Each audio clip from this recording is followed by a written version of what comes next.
Ah, hello, I did not see you there.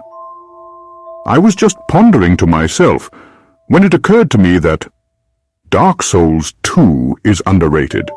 Put the pitchforks down. It's not perfect, I know, but there are good things about it, like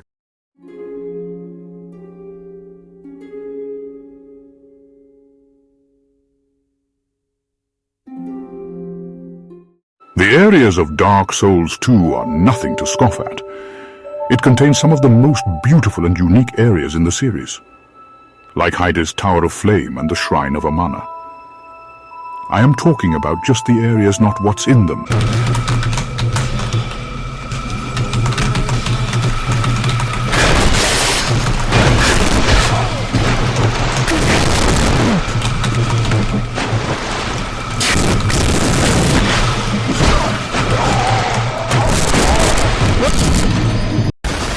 Point is, Dark Souls 2 has the most varied area design out of all the Souls games, as each area uses a wildly different color palette and design, making each area feel unique. Some areas even feature unique events that can occur, like in the Dragon area.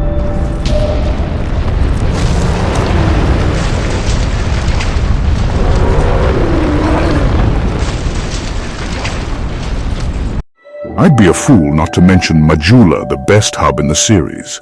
It's just so peaceful and serene in comparison to the other areas of the game, and it is a safe haven to relax after facing a challenging area or boss. Speaking of bosses, what is a Dark Souls game without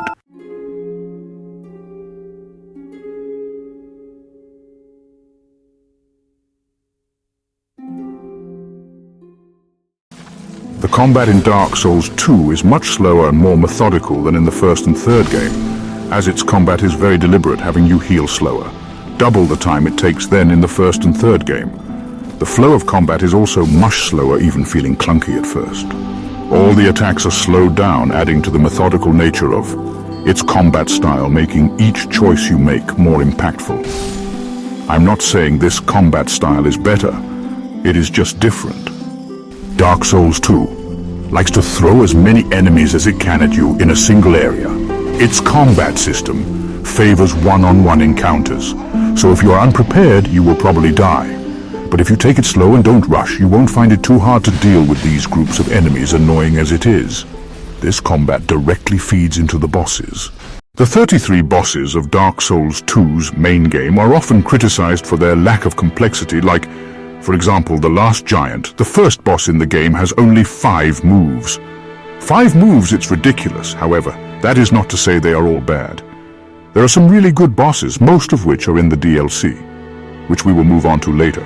But sticking to the main game, the good bosses are Lost Sinner, Looking Glass Knight, Duke's Dear Freya, Smelter Demon, Vestat the Royal Aegis, and Nashandra. The reason I chose these bosses is due to how memorable they were. Some had cool designs and arenas, some had unique mechanics, and some were just fun to fight. Not to say the other bosses aren't good, they just weren't very memorable, as this game took a lot of risks when it came to the bosses, opting to experiment and see what worked. Even though there are some good bosses, there are also some absolutely atrocious bosses like the gank bosses. A prime example of this would be the Skeleton Lords, which is 3 identical skeletal enemies who upon death spawn a horde of skeletons for you to fight. This isn't a boss, it is just a room full of enemies. It is not just the gank bosses. Dark Souls 2 also has arguably the most infamous boss in the Souls series, the Ancient Dragon. The Ancient Dragon is a pain to fight due to its dodgy hitboxes and its bull attacks like this one.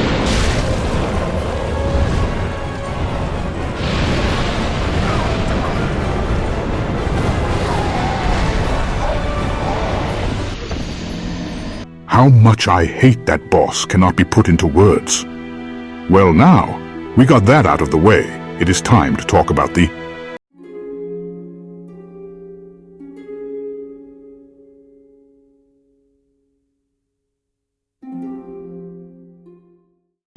DLCs of Dark Souls 2 are some of the best DLCs from Soft have ever made.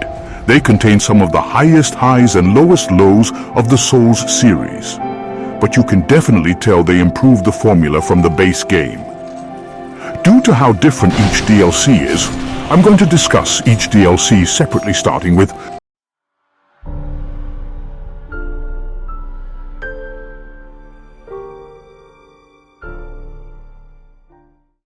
The Crown of the Sunken King, in my opinion, is the weakest of the 3 DLC. However, it is still a good expansion. First off, its area design is stunning. The moment you enter Shulva, you are instantly captivated and intrigued. This expansion also has a poison aesthetic, which is really cool. It has 3 bosses, a good one, a mediocre one, and a bad one. Starting with the latter, this boss is awful.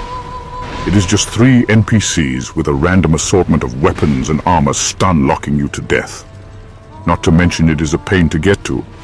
Elena, the Squalid Queen, is just kinda meh. She is not particularly memorable in any way apart from how she can summon Velstadt. What's really important is who she guards. Seen the Slumbering Dragon.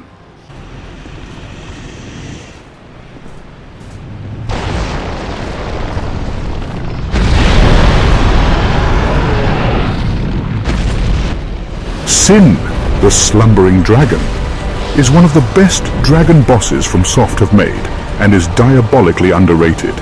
It is just such a cool fight, and is actually really fun, as I never felt like it was unfair, and he doesn't spam aerial fire breathing attacks. Looking at you, Ancient Dragon? While not the best boss in Dark Souls 2, it is certainly a contender. Now, it is time to talk about the second DLC,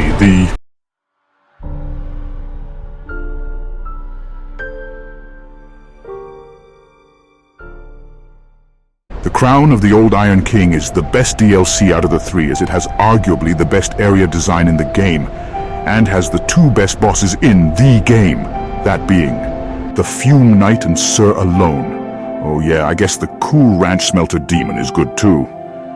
The area is really interesting, as to get to the main boss you have to descend down a massive iron tower. The deeper you go, the harder it gets, as the tower is riddled with traps and enemies.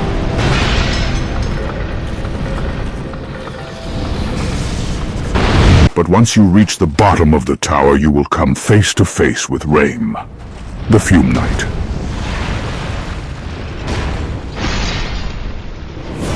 The Fume Knight is the hardest boss in Dark Souls 2, as he not only hits like a truck, but also has a ridiculous amount of health.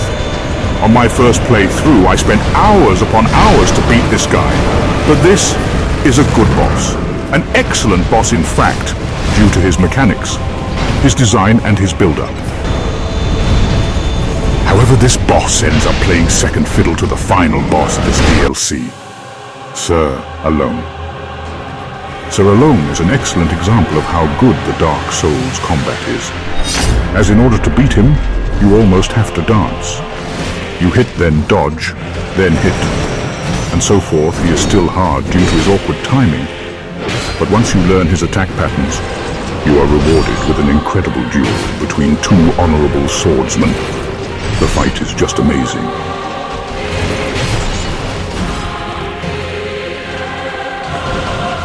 Although I have given nothing but praise to this boss, which it totally deserves, what doesn't deserve any praise is the runback. My god, is this runback annoying! It is harder than the boss, yes, harder than the boss.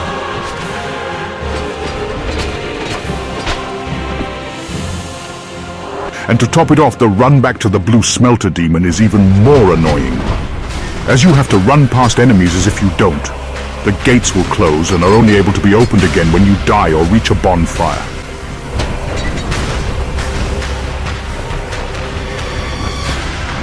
And this run back isn't even worth it, as your reward is a reskin of a previous boss. Now it is time to talk about the final DLC. The DLC that simultaneously is the best and worst Soulsborne DLC,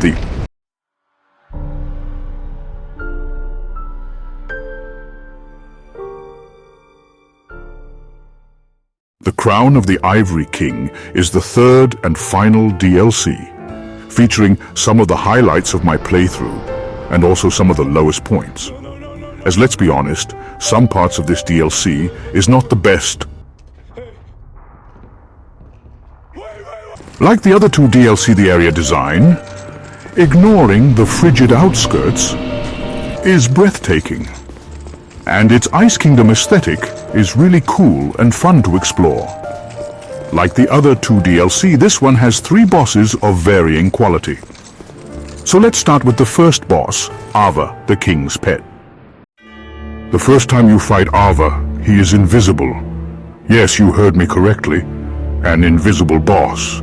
It sounds terrible, but there is a way to see him using an item called the Eye of the Priestess, and once you get that, the fight is okay. Nothing too special. This frozen tiger mostly uses spells to attack you. It is not too hard, but once you beat him, you'll have access to the cathedral where the Ivory King can be found. Although you can fight the Ivory King immediately upon entering the cathedral, you might instead want to assemble the Knights of Eliam Lois to help you defeat the Ivory King. Once you have found and brought back the Knights, you may enter the fog and face the king.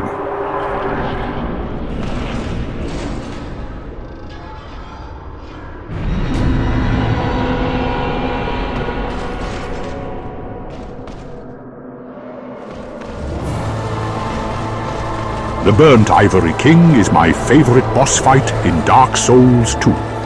It is by far the coolest and most unique boss in this game, as it is the only boss in Dark Souls where you have to juggle between multiple enemies while having allies of your own, and when you seal the enemy spawners, the Ivory King emerges from the literal gate of hell.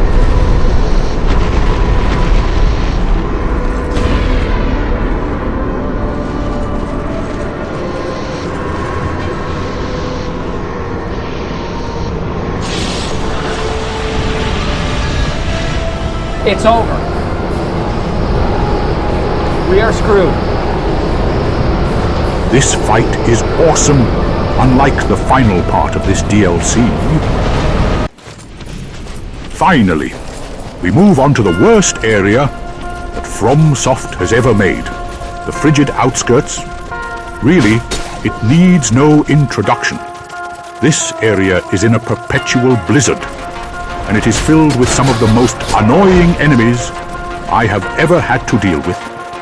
There is no checkpoints, and getting to the end of this wretched area rewards you with a reskin of a previous boss, except there is 2 of them. Have fun.